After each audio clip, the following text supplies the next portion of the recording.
سارے پکوڑے والوں کو شوق چڑھا ہوا رمضان آئے پکوڑے وکن گے، سموسے والے آندے پہ رمضان آوے سموسے وکن گے، جتیاں والے آندے پہ عید آوے جتیاں وکن گیا۔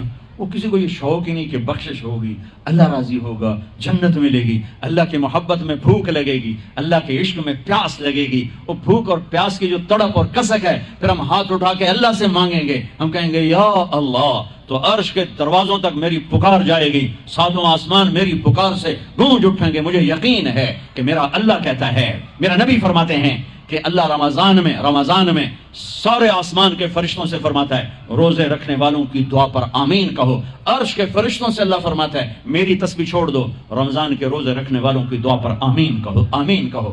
عرش فرش میں گونج اٹھتی ہیں میری دعائیں، میری صدائیں، میرے نوحے، میرے گریے ہلا دیتے ہیں۔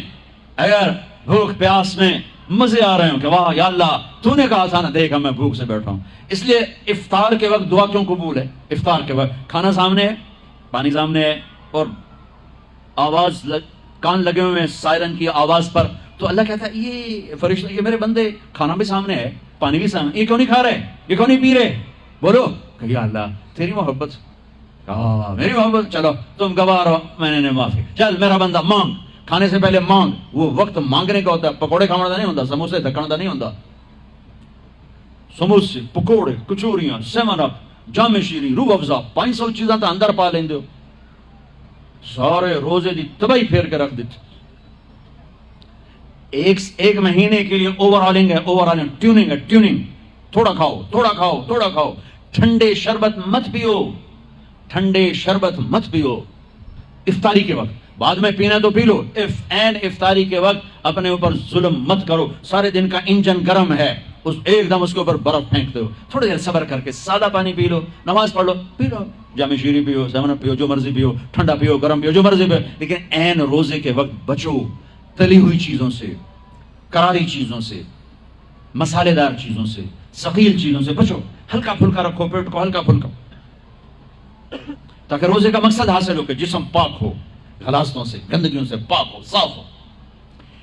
ہاں، اور اپنے دل کو بھی صاف۔ رمضان میں سب کی بخشش ہو جاتی، سب کی، 4 نہیں بخشے جاتے، 4 آدمی نہیں بخشے جاتے، 4 قسم کے مرد عورت، سب کی بخشش ہو جاتی، سب کی 4۔ اللہ تعالی ہماری حفاظت فرما دے۔ کسی بھائی میں یہ عیب ہے، ابھی سن کے توبہ کر لینا، شراب پینے والا، مستقل شراب پینے والا، رمضان میں بخشش نہیں۔ ماں باپ کا نافرمان، ماں باپ کا نافرمان، بخشش نہیں۔ ماں باپ کے نافرمان کے لیے تو میرے نبی نے کہا کہ اللہ ہر گناہ کی سزا موت کے بعد دے گا۔ ماں باپ کے نافرمان کو یہیں سے شروع کرے گا اور آگے تک لے کے جائے گا، یہاں بھی سزا دے گا اور آگے بھی سزا دے گا۔ صرف ایک گناہ دنیا میں ایسا ہے، کفر شرک کی سزا بھی موت کے بعد، زنا شراب جوے کی سزا سود کی موت کے بعد ہے۔ ایک گناہ ماں باپ کی دل آزاری، دل دکھانا، اللہ یہاں سے یہ سزا شروع کرتا ہے اور آخر تک پہ چلاتا ہے اس کو۔ میرے نبی سے پوچھا گیا یا رسول اللہ قیامت کب آئے گی؟ آپ نے کہا اللہ کو پتہ ہے۔ کہ کوئی نشانی بتائیں؟ کہ جب ماؤں کو ذلیل کیا جائے گا قیامت آ جائے گی۔ ماں باپ کا نافرمان۔ تیسرا کون ہے؟ رشتہ داروں سے لڑنے والا، کبھی بھائی سے لڑا، کبھی بہن سے لڑا، کبھی خالہ سے، کبھی چاچے سے، کبھی مامے سے، کبھی تائے سے، کبھی پھوپھے سے، قریبی رشتوں سے لڑنے والا اور تعلق توڑنے والا، اس کی بخشش نہیں ہوگی۔ چوتھا کون ہے؟ کینہ رکھنے والا، کینہ، شحن، ایک ہوتا ہے بغض، ایک ہوتا ہے کینہ، شحن، بغض، شحن۔ بغض کیا ہے؟ بغض کیا ہے؟ کہ مجھے انصر بھائی سے نفرت ہے، یہ بغض۔ اور کینہ کیا ہے؟ کہ میں ان کو نقصان پہنچانا چاہتا ہوں، نفرت کے ساتھ ان کے ٹانگیں کھینچنا چاہتا ہوں، اس کو کینہ کہتے ہیں۔ تو یہ 4 برائیاں معاف نہیں ہیں۔ ہاں کوئی توبہ کرے تو سب معاف ہوگا، سب معاف ہوگا، سب معاف ہوگا۔ تو اللہ نے ہمیں رمضان کا مہینہ دیا ہے، جہنم کے دروازے بند ہو جائیں گے، جنت کے دروازے کھل جائیں گے، فرض 70 فرض کے برابر ہو جائے گا، نفل فرضوں کے برابر ہو جائے گا، تراویح کے ہر سجدے پر 1500 نیکی لکھی جائے گی، ہر سجدے پر 1500 نیکی لکھی جائے گی، 20 رکعت 40 سجدے 60,000 روزانہ۔ یہ تمہارے کلب پٹھا جا نہ ہے کہ نہ ہے؟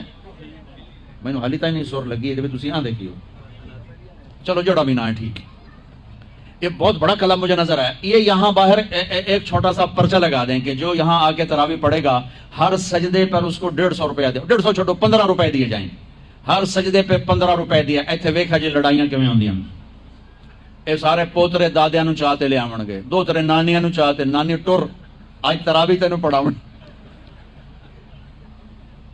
دادے نانیاں نو پوچھدا کوئی نہیں, انہاں دی عید ہو جاونی. تسی تے اعلان کر کے لکھ دیو بھئی جڑا ایتھے آوے گا انہوں اسی فی سجدہ 15 روپے دیواں گے. ایتھے پھر چھوٹے ویکھے جے کیویں چلدے. او میرے نبی, او میرے نبی, او میرے محبوب, او میرے پیارے اور میرے اللہ کے پیارے دلارے راج دلارے, وہ کہہ رہے ہیں او میری امت 1 گھنٹہ لگا لو, 1 گھنٹہ 40 سجدے, ہر سجدے پہ 1500 نیکی, 60,000 نیکیاں, اور ہر سجدے پر جنت میں ایک سرخ یاقوت کا محل, اور ہر سجدے پر جنت میں ایک درخت جس کے نیچے 100 سال گھوڑا دوڑ سکتا ہے. اتنے تھوڑے وقت میں اتنی کمائی. اب 8 تراوی پڑھ کے آدھی مسجد خالی ہے. کتنے جا رہے ہو, کی کرن جا رہے ہو؟ کوئی کام نہیں, 8 پڑھ کے جوتا اٹھا کے جا رہے ہیں. اے بھائی پڑھ دو, سال کے بعد آیا ہے موقع اللہ سے لینے کا, اور ہر سجدے پر یہ کچھ اللہ دے رہا ہے. اور پھر جب آخری رات ہوتی تو اللہ فرماتے ہیں میرے فرشتوں, میرے بندوں کی رات کی تراوی اور دن کا روزہ, اس کے بدلے میں نے ان کے پچھلے سارے گناہ معاف کر دیے. اور آسمان پہ ایک فرشتہ اعلان کرتا ہے یا باغ الخیر ابشر و اقبل, اے بھلائی کے چاہنے والے آگے بڑھ خوشخبری ہو, اور اے برائی کے کرنے والے بس کر اور واپس ہو. اور اللہ کا عرش مستقل پہلے آسمان پہ آ جاتا ہے.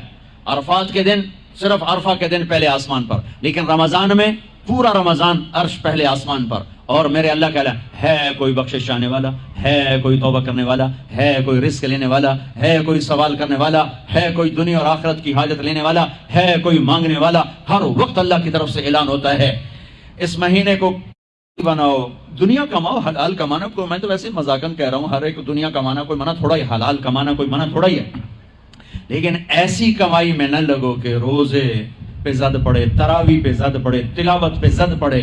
میرے نبی پاک صلی اللہ تعالی علیہ وسلم رمضان میں قرآن کی تلاوت بڑھا دیتے تھے. قرآن رمضان کا سب سے بڑا وظیفہ, جی کوئی وظیفہ دسو, کوئی وظیفہ دسو. لوگ پوچھتے ہیں جی رمضان کا کوئی خاص وظیفہ بتا رہا ہوں. رمضان کا خاص وظیفہ قرآن کی تلاوت, رمضان کا خاص وظیفہ قرآن کی تلاوت, قرآن کی تلاوت, قرآن کی تلاوت. جتنا پڑھ سکتے ہو پڑھتے جاؤ, پڑھتے جاؤ, پڑھتے جاؤ, پڑھتے جاؤ.